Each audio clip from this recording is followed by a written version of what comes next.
This is like the most handsome bug of all time.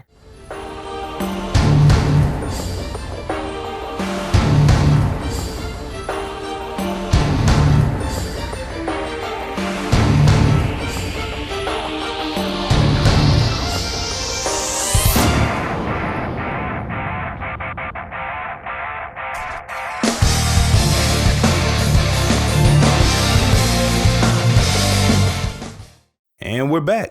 Before I get into this part of the story, I want to address how I titled the last video. For those of you that don't know, Dragon Ball was supposed to end after Goku beat Frieza, and that's why the story was so well crafted up to that point, and the story peaked there as well.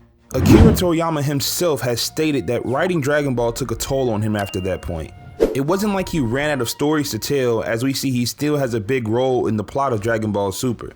I just think the Android arc is the first time the story takes a noticeable decline. Now, back to what you're here for. The androids have beaten the Z Fighters, Goku's still battling the heart virus, and the androids are on the move without any way to find them. Krillin gives the Z Fighters and Vegeta Senzu beans as they try to come up with a plan on how to move forward. It took Vegeta 3 years to become a Super Saiyan, 3 years to achieve his goal of surpassing Goku, and in the blink of an eye, he learns that it means nothing against 17 and 18. So he leaves without warning. His pride's been hurt. I was pleasantly surprised when he said that maybe he isn't who he thinks he is. He has to get better. As Piccolo, Krillin, Tien, and Trunks continue to formulate a plan, Piccolo pulls a Vegeta and leaves while telling them not to follow him. But this is exceptionally out of character for Piccolo. He's been a good guy for years at this point, so there has to be something big going on that has him acting this way. He goes to the lookout to meet with Kami, and when he arrives, they just stare at each other for a while. I never really thought about it, but this is the first time in a very long time that these two have been face to face. As a matter of fact, this is the first time Piccolo's ever been to the lookout. Piccolo and Kami becoming one again changes the story, and with such large stakes, Kami asks Piccolo to give him more time. Piccolo is against this, but I see both sides. Piccolo just wants to get this boost in power as soon as possible. He's seen firsthand just how dangerous these androids are, and to leave them unchecked for any longer is a danger to the Earth. For Kami, Piccolo's basically asking him to give up his life, which is a huge deal. Plus, as God of Earth, Kami has insight on events that Piccolo has no clue about. And there's a danger looming on Earth much more dangerous than 17 and 18. Speaking of 17 and 18, I enjoy the moments they have before the next big conflict. Seeing them drive around in vans, buying new clothes, and actually talking to other humans was nice, but it also fit the eerie feeling of the story. Yes, everyone is still alive, but they can't beat the androids. Even with Goku, it wouldn't be close. They're still looking for Goku too. All of this just feels like the calm before the storm. You know that at any moment chaos will ensue, and the split up Z Fighters can't do anything to stop it. I just want to take a quick second to say, if you're enjoying this video, hit that like button and subscribe to the channel for more content like this. It helps me grow and I truly appreciate it. And while you're at it, click the top right corner and go subscribe to my guy GJT. He's over there making great content himself, and it's only a matter of time before you hear about him anyway, so you might as well be early to the party. So yeah, go do that. Alright, back to the vid. Oh yeah, remember when Piccolo just left the Z Fighters behind? Well, Krillin, Trunks, and Tien agree that the best course of action was to move Goku, but to Roshi's house? Like, the androids know all about Goku and his friends. Roshi's house is literally the second place someone would look for Goku. As they are moving him, Krillin calls Bulma to update her on Goku's status, but is surprised when she tells him about something completely different. An abandoned time machine is left out in the middle of nowhere, and this is a big revelation because the only time traveler they know of is Trunks.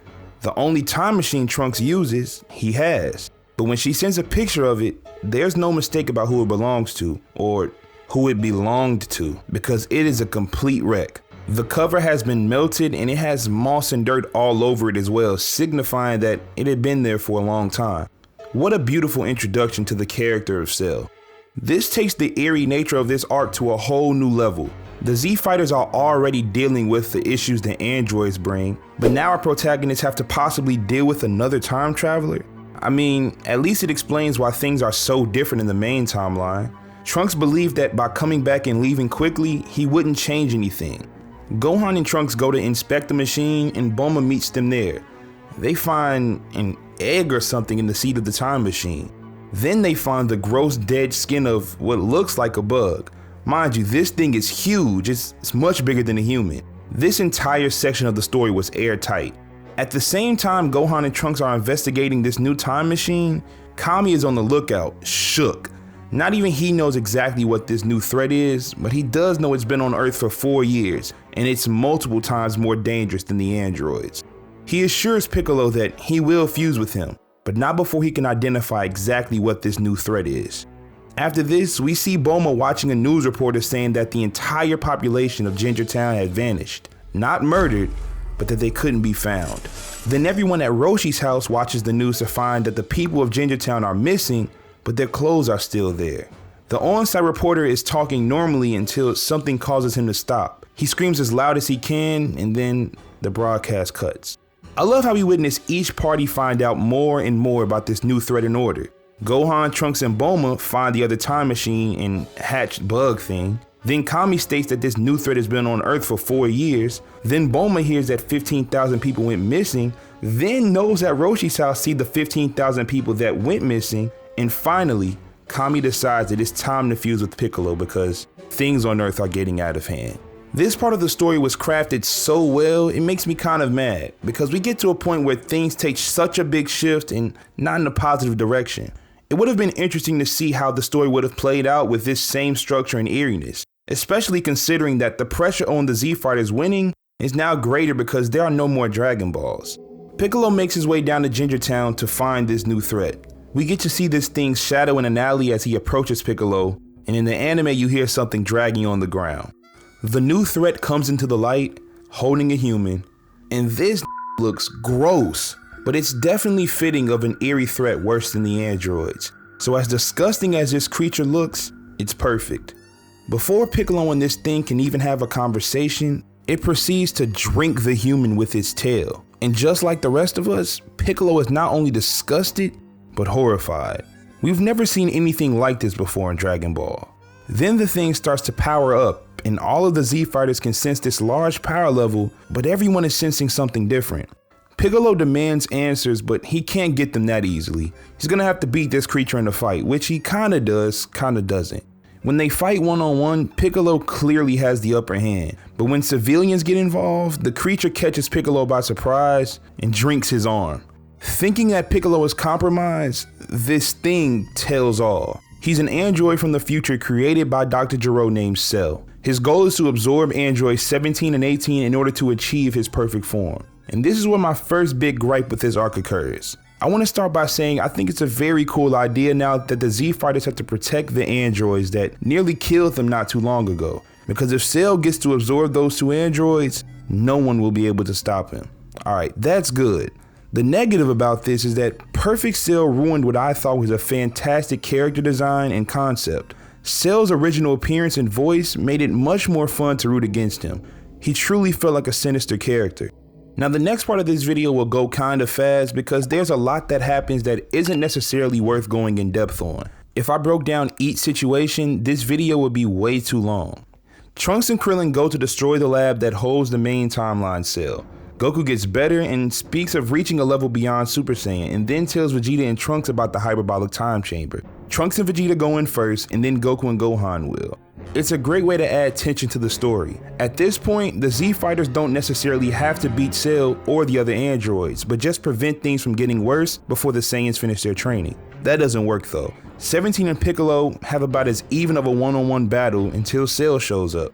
16 finally reveals how much stronger he is than 17 and 18 by holding off Cell, but his efforts prove to be futile as Cell absorbs 17. 16 was a nice plot device because the androids would have absolutely destroyed the Z Fighters if he fought, but the way Toriyama kept his power in check wasn't by actually weakening him, but by prohibiting him from fighting anyone else not named Goku. With his new power, there is no one present to fight Cell, so Tien tri-beams Cell until he almost kills himself. After searching for 18 for a while, Cell is met by the new and improved Vegeta and Trunks. This is the first time we get to see what lies beyond Super Saiyan, and I'm glad Dragon Ball made this transformation a grandiose experience. Vegeta outclasses Cell in his second form, but Cell tells Vegeta that he could beat him if he became perfect. Vegeta, being the cocky and arrogant fighter he is, allows Cell to absorb 18. Hold on, I forgot. Remember when I said Krillin had a big impact on the story? Well, Bulma made a remote control that could destroy 17 and 18 as long as you were within a certain distance of them. Well, Krillin had this remote, and while 18 is hiding from Cell, Krillin stands right in front of her, and instead of being the hero of the story, he destroys the remote. I blame Cell's perfection more on Krillin than Vegeta. At this point in the story, we know Vegeta's gonna mess something up. That's his favorite thing to do. But Krillin isn't strong enough to fight anyone anymore, so when he's given the one chance to make a big contribution, he blows it. In his perfect form, Cell is unbeatable. Trunks managed to reach a level past Vegeta, but it doesn't make a difference. And see, this is my problem with the whole perfection thing. Now that there is no one to stop him, he gives the Z Fighters 10 days to prepare for the Cell games. It's almost like he's just bored at this point. Goku and Gohan finish their training in the hyperbolic time chamber and achieve a level greater than that of Vegeta and Trunks. And man, has Gohan changed. It's just so wild to think that this kid isn't even 12 years old and he unknowingly has the weight of the world on his shoulders. I'm just gonna cut to the chase. Hercule, who's now one of the most popular characters in the franchise, gives Cell one of the greatest matches we've seen in all of Dragon Ball. Nah, I'm just playing. He's a normal human who doesn't stand a chance. Goku and Cell have one of the greatest fights in Dragon Ball history. The stakes were high and everyone was putting their faith in Goku. This was framed as a tournament, but no one except for Goku actually planned on fighting Cell that day. As good of a fight it was, Goku loses and he does so gracefully. Before he can truly be beaten, he concedes and says that the next fighter will be his son. Everyone is surprised by this decision, but no one is more shocked than Piccolo. All of the Z Fighters were aware of the latent potential Gohan possessed, but they also knew that Gohan wasn't a fighter. His heart just isn't in it. And for every hit Gohan took, Piccolo expressed to Goku just how wrong this was. But he ignored that Gohan wasn't taking too much damage. He was faring better than Goku, he just didn't fight back. Gohan informed Cell on why his father chose him, that when he got angry, he'd get stronger, a lot stronger. And Cell has the genes of Vegeta, so guess what? He pushed Gohan, but not before Android 16 interferes and tries to self-destruct and take Cell with him. Well, we know how that goes. Cell then spawns 7 mini-cells to terrorize the Z Fighters, and the Z Fighters are losing. Gohan, still trying to hold back his anger, pleads for Cell to stop. Now, here's another problem I have with this arc. Android 16 has Hercule throw his head to Gohan so he can speak to him. The words that 16 spoke were poetic, and it did give Gohan the right push towards beating Cell. But those words shouldn't have meant that much to Gohan. He doesn't even know 16. Why would this android being crushed cause Gohan to break his limits? It isn't the biggest deal, but it's something I think about. The death of 16 pushed Gohan over the edge, and everyone on the scene stops what they're doing to watch.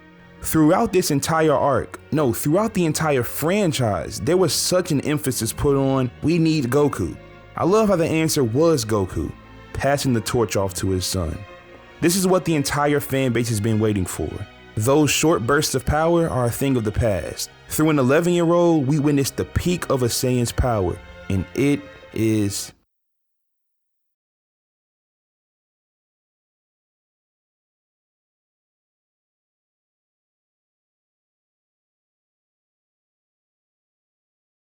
Well, all I can say is...